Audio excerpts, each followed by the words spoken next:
Hi, this is Mariana, and today I'm going to share with you my recently learned money tips and tricks, which will hopefully help you manage your own finances during university.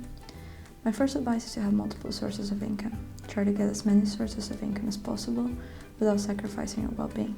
Consider making an income out of your passion, creating content online, or just applying to different scholarships. The more you try, the more money you will get.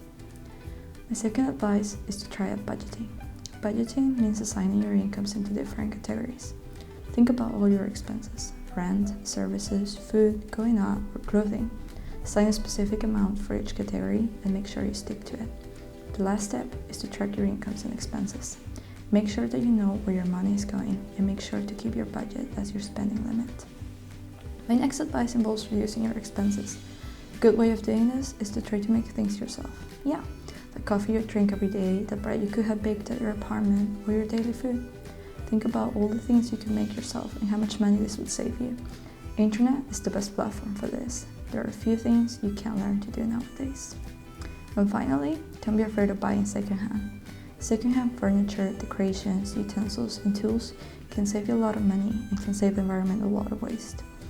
And think well where you invest your money. Make some long-term investments that will give you long-term happiness and save money on those not so important things.